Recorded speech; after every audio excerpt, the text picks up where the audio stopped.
The ironic show clips में आपका स्वागत है। कम टाइम में ज़्यादा सीखना है तो तुरंत सब्सक्राइब कर लें। So what is the difference जो अभी सर मैंने बात की कि समर और विंटर का सियाचिन में डिफरेंस क्या आता है? So temperature varies from probably -20 to -30 degree Celsius. और डिफरेंसेस क्या आ जाती हैं वहाँ पे और चैलेंजेस क्या आ जाते हैं? सी चैलेंजेस ये हैं कि द वाटर लेवल नदी नाले बिकम मोर अनप्लेजेंट। ओके। उनकी स्पीड बहुत ज्यादा बढ़ जाती है, रैपिड्स जिन्हें कहते हैं। तो लेवल 5 से भी ज्यादा रैपिड्स आ जाते हैं, तो पानी का बहाव बहुत ज्यादा हो जाता है। And due to that erosion होता है बहुत ज्यादा, सॉइल का, सैंड का मूवमेंट होता है। उसी चक्कर में एट टाइम्स वाइब्रेशंस इतनी होती हैं कि दाएं बाएं लैंडस्लाइडिंग भी हो जाती है।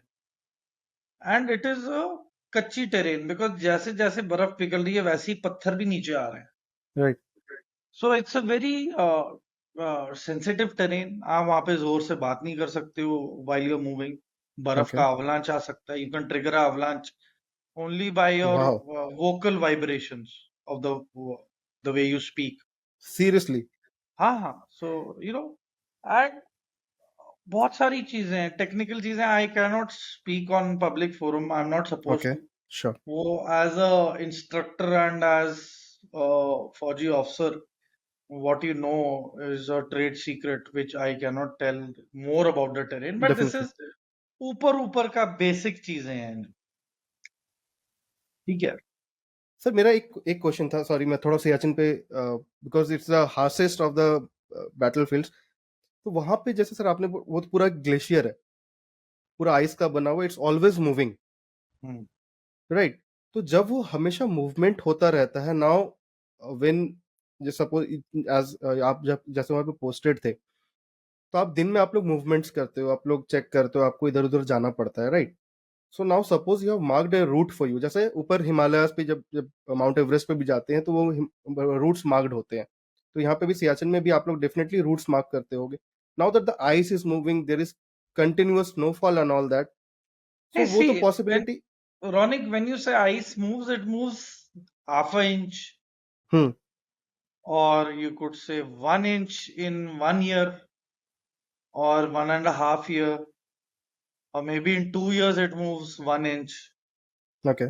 ये इतना फासला होता है। हाँ, जो अंदरूनी इलाका है जो हाँ। बर्फ का, वो स्प्लिट हो जाता है, फिर वो ओके। क्रेवास बन जाते हैं। तो they keep happening, crevasses. Internal movement बहुत होती है, बट द हम्म। मेन बाहर बाहर का जो ग्लेशियर है that will remain how it is. उसके इंटरनली जो आइस होती है ना, that keep splitting, breaking, because it is constantly receiving snow and it constantly receiving ice. Hmm. So fresh snow is soft, वो अब बहुत देर रहेगी तो इट बिकम्स हार्ड।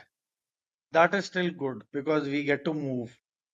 पर अगर सॉफ्ट स्नो रहती है, it is very vulnerable. I mean, we can fall into a crevasse and it is dangerous for us. So what तो is the danger in a crevasse? Whenever you walk on ice, तो आप देखोगे एक बार पैर रखने के बाद एक दो बार पैर और भी अंदर जाता है। राइट। सो ये compressing the ice. So ice is basically, ice के स्नो फ्लेक्स जो होते हैं, they are just set on top of each other. पर उन्हें आप इकट्ठा प्रेस करोगे, देन इट बिकम्स, उसके बाद वो पोर्शन हार्ड आइस बन जाता हार्ड आइस बन जाते हैं। है। हाँ। और until unless every day there is कोई, मतलब तीखी धूप है, तो the snow melts and at one point of time वो वहां पे सेटल हो जाती है। It can't melt below, beyond that.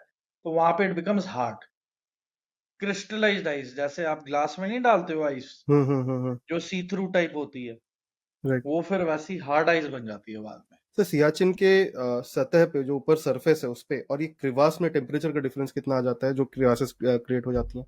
And what if someone accidentally gets into a crevasse, अगर वो गिर जाए तो? See, it depends on the individual. If he is physically strong, he can survive for 1 hour, maybe 2 hours, maybe 3 hours.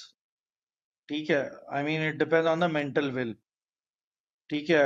And but as per the books, as per the guidelines, A normal human being with basic parameters cannot survive for more than half an hour to 45 minutes in a crevasse, क्योंकि Okay. वहां पे temperature he minus 50 and beyond है. Wow. तो -50 में तो I mean your eyelids will start sticking. आपकी जो आंखों पे लेयर है उस पे बर्निंग सेंसेशन शुरू हो जाती है, because you know ice snow starts to settle on your Hmm. Face. Hmm. And it is something like, even if you're wearing the warmest of clothes but you're in a crevasse, तो जो ठंड है it travels through and through your body, और last में जाके आपकी हड्डी तक इट रीचेस. कहते हैं ना सर्दियों में Hmm. जॉइंट पेन्स और बोन जहां फ्रैक्चर्स हुए हैं वहां दर्द होती है. So that is the proximity after radiation. It is the cold which actually reaches your inner side of your body.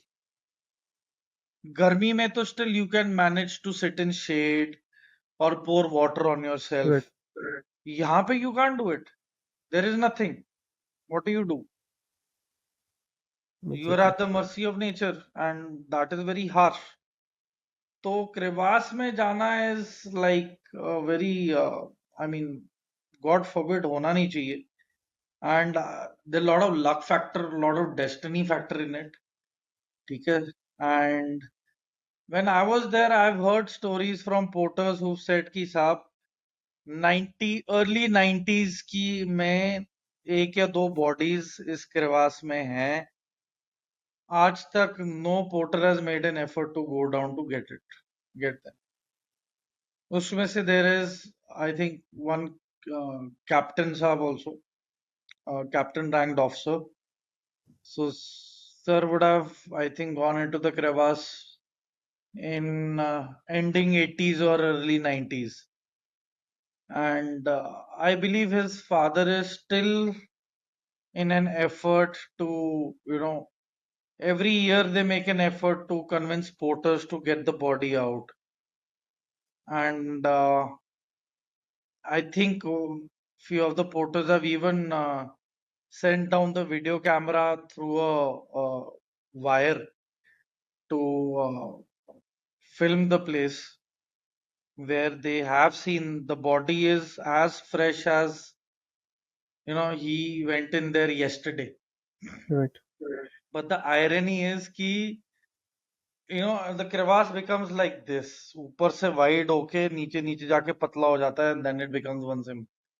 तो वही है कि there will be a point of place where beyond that a human body can't go in because ice keeps shifting. तो वो passage शायद और narrow हो गया या close in हो रहा है over the years. Mm-hmm. And it's very difficult, trust me. अगर मैंने कोई फालतू 200 ग्राम की चीज भी कोई मुझे देना ये ले जा, I will refuse.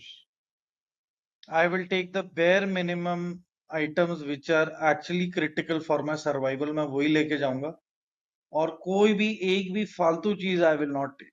It takes an tremendous effort there because oxygen नहीं है. Right. Your body is fighting to actually take in the air, and eventually then you get used to it. फिर आपकी चाल धीरे से थोड़ी और तेज हो जाती है. देन आप वहीं पे थोड़ी जॉगिंग भी कर लेते हो अपनी पोस्ट पे जहां पे जगह है. पुशअप्स कर लेते हो, सिटअप्स कर लेते हो. योगा अंदर ही करते हैं हम, जो हट्स होती हैं FRPs, फाइबर रीइंफोर्स प्लास्टिक, तो वहां अंदर ही वी यूज्ड टू डू अपना yoga and everything, breathing exercises. भूख नहीं लगती. खाना खाते हो तो you need oxygen to digest. Oxygen है नहीं, तो वी यूज्ड टू फील कि चलो जहाँ पे 2 या 3 पराठे खाते थे, we used to come down to eating one paratha or 1.5 paratha. Mm. So from the academy when I came, I was 74 kgs, ideal to my BMI, and in Siachen my weight came down to 65. Okay. I mean I became बहुत ज्यादा पतला हो गया था मैं. मतलब हड्डियां ही हड्डियां थी. And body takes a toll on the human body. So that is why scientifically it is a reason why they said not more than 3 months at a post. But वो हाँ, ह्यूमनली पॉसिबल नहीं हो पाता क्योंकि कई cut off post होती हैं जहाँ नहीं आ सकते हो आप। वो 3 महीने की जगह 4 महीने या 5 महीने भी लगे। तो मैं 4 महीने और 23 दिन रहा हूँ, ऑलमोस्ट 5 months। Almost 5 months. हाँ, and within that time period मैंने सभी जवान नीचे करवा दिए थे और 4 months एंड 23rd डे पे I was the last one to come down वाह! विदाउट एनी कैजुअलिटी और एनी प्रॉब्लम्स फ्रॉम देयर। अगर आपको ये क्लिप अच्छा लगा, तो इस चैनल के बाकी क्लिप्स को भी ज़रूर देखें और सीखते रहें।